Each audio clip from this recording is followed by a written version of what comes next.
Muy buenos días, buenas tardes o buenas noches, según sea la hora en que ustedes nos están escuchando. A ver, dentro de la teoría general del acto jurídico, e independientemente de las precisiones que pudieran formularse respecto del enfoque tradicional, digamos, de lo que vamos a conversar, que es la simulación, comúnmente se nos enseña que los desacuerdos entre la voluntad real, es decir, la voluntad interna, y la voluntad declarada, es decir, la manifestada, pueden originarse en dos situaciones diversas. Bien sea porque el sujeto que emite su declaración tiene su consentimiento viciado en razón del error, la fuerza o el dolo, o ya sea debido a que tal disconformidad ha sido deliberadamente querida y buscada por el autor del acto o las partes de la convención. Cuando estamos en esta segunda situación, nos hallamos en el campo de la simulación. ¿Qué es la simulación? Entonces, es una declaración de un contenido de voluntad no real, emitido conscientemente y de acuerdo entre las partes o entre el declarante y la persona a quien va dirigida la declaración para producir, con fines de engaño, la apariencia de un acto jurídico que no existe o que es distinto de aquel que realmente se ha llevado a cabo. Al igual, digamos, de lo que ocurre con la inoponibilidad, el Código Civil no ha reglamentado expresamente la simulación, sino que en ciertas normas hay alguna referencia a la institución que vamos a conversar. Por lo tanto, para entender la simulación tenemos que comprender que hay una disconformidad entre lo querido y lo manifestado, pero esto obedece a un claro propósito del autor o las partes de la convención. Es decir, aquí no estamos en presencia de algo no querido, como cuando incurro en un error, cuando soy víctima del dolo o soy víctima de la fuerza. Acá buscamos generar la apariencia de un acto jurídico que no existe o es distinto de aquel que realmente estamos llevando a cabo. Para que haya simulación, es necesario la concurrencia de cuatro requisitos. Primero, una disconformidad entre la voluntad real y la voluntad declarada. Es decir, una cosa es lo que pienso y otra cosa es lo que manifiesto.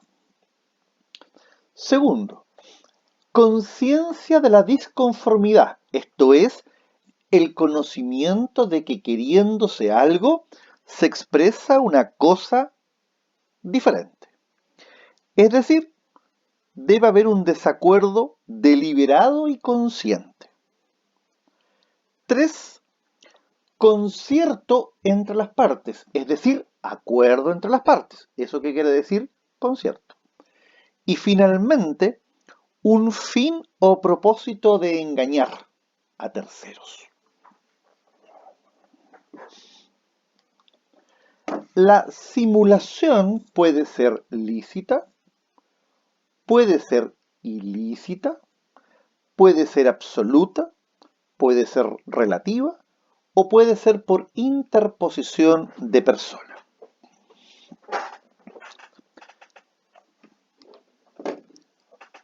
Conforme lo señala la unanimidad de la doctrina, como también la jurisprudencia de nuestros más altos tribunales, si bien es cierto, toda simulación, por el hecho de ser tal, persigue engañar a terceros, ello no la transforma necesariamente en ilícita o ilegítima, ya que las partes pueden obligarse como quieran y en tal sentido realizar en secreto aquello que también les sería permitido realizar públicamente.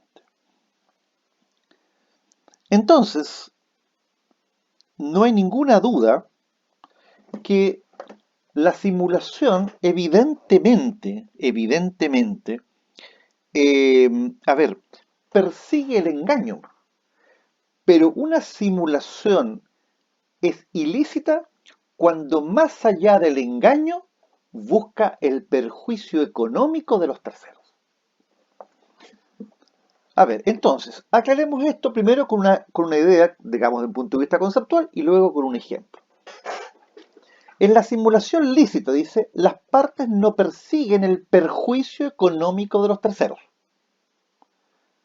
El derecho no sanciona la mera mentira, aunque ella puede ser contraria a la moral. En cambio, la simulación es ilícita cuando, conjuntamente con el engaño, está la búsqueda del perjuicio económico o patrimonial del tercero, como por ejemplo los acreedores o el fisco. Ustedes me podrían decir, bueno, denos un ejemplo de una simulación lícita. Denos un ejemplo de una simulación lícita. Por ejemplo,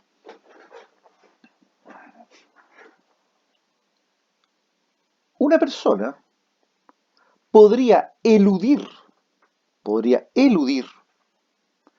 el ser objeto de peticiones económicas de sus hermanos, de sus hermanas, de sus seres queridos, de sus amigos, por ejemplo, diciendo lo siguiente: mire, yo hoy en día tengo cuentas bipersonales con mi cónyuge y por lo tanto tenemos un acuerdo que los cheques o los documentos o los créditos tienen que ir siempre con doble firma. Por lo tanto, estimado hermano, hermana, amigo, yo te podría prestar lo que tú quieres, pero mi señora tiene que firmar. Y estoy absolutamente claro que ella no va a firmar. Ahí usted tiene una simulación, un engaño, pero no busca el perjuicio económico de los terceros, simplemente engañarlos. Esa es una simulación lícita. Entonces, es tan simple como decir, mira, yo todos mis negocios familiares se manejan con doble firma, la mía y la de mi cónyuge. Si tú me pides 1.000.000 de pesos, yo encantadísimo te lo facilito, pero yo tengo que decirle a mi señora que firme la transferencia. Y yo estoy absolutamente claro que ella no la va a firmar. Por eso, lamentablemente, no te puedo prestar dinero. Ahora, este ejemplo es de la vida real. O sea, esto no está sacado de un libro ni está sacado de la nube. Este es un ejemplo real al cual tuve acceso algunos años atrás por un cliente, que era la mejor manera de evitar que le pidieran plata. Todos los que le pedían plata les decía sí, de inmediato, pero la transferencia tiene que hacerla a mi señora porque tenemos doble firma. ¿Qué le decía después? Lamentablemente mi señora no autorizó el préstamo. Listo. Y se acabó el problema. Esa es una simulación, insisto, lícita. En cambio, la ilícita es la que busca claramente el perjuicio. Un autor francés, Josserand, decía lo siguiente: el móvil que se persigue será decisivo para calificar el acto, pues habrá mentiras jurídicas condenables y a veces criminales. Otras serán solo pecados veniales, y algunas, por último, indiferentes a la moral, y aún motivadas por exceso de delicadeza o de escrúpulos de conciencia. En concordancia entonces con lo anterior, nuestro ordenamiento jurídico no solo tolera esta figura, y me estoy refiriendo a la simulación, sino que la reconoce expresamente validez y eficacia para la generalidad de los actos, y no únicamente entre las partes, sino también, según lo vamos a ver, tratándose de terceros que quieren prevalerse de la voluntad declarada y no de la voluntad real. A ver, ¿cuál es la norma que, a nuestro entender, de alguna manera valida la simulación? Es el artículo 1707 del Código Civil. El artículo 1707 dice, miren, las escrituras privadas hechas por los contratantes para alterar lo pactado en escritura pública no producirán efectos contra terceros. O sea, la ley permite que yo diga una cosa en una escritura pública y diga otra cosa en una escritura privada. Queda en evidencia entonces una discordancia entre la voluntad querida y la voluntad declarada. Porque puede ser que yo en lo público diga blanco y en lo privado diga negro. Eso en el fondo es, no cabe la menor duda, una simulación. Una simulación. Por lo tanto, en derecho civil, la pregunta que uno podría hacerse sería la siguiente. ¿Es obligatorio decir la verdad? La respuesta es no.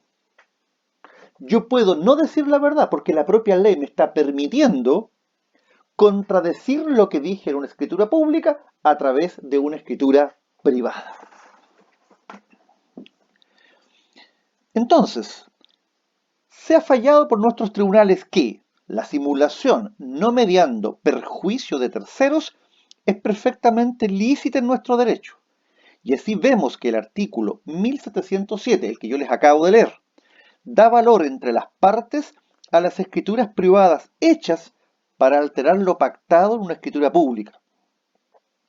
Y que bien pueden las partes comparecientes en un instrumento público, compenetradas del alcance de sus palabras, convertir en cláusulas que no correspondan a la realidad sin afectar con ello la validez del instrumento. Ahora, entonces, para ir cerrando esta idea de simulación lícita e ilícita, la simulación solo será ilícita cuando adicionalmente al engaño de terceros que le es consustancial. O sea, en toda simulación está el propósito de engaño. Pero para que haya simulación ilícita, tenemos que agregarle el perjuicio de aquellos en cuyo evento reviste también la naturaleza de un delito civil. En tales casos, y como lo ha resuelto nuestros tribunales, el fin principal de las partes se proponen al realizar un acto simulado es producir o una disminución ficticia del patrimonio o un aumento aparente del mismo, de un modo de frustrar la garantía de los acreedores e impedir la satisfacción. Entonces, por lo tanto, nosotros podemos concluir que la simulación pasa de lícita a ilícita cuando, a más del engaño, está el ánimo de perjudicar patrimonialmente al tercero. Y los típicos terceros destinatarios de la simulación son o los acreedores o el fisco de Chile. Y ahora, vamos a dejar la clase hasta aquí para continuarla en una próxima oportunidad.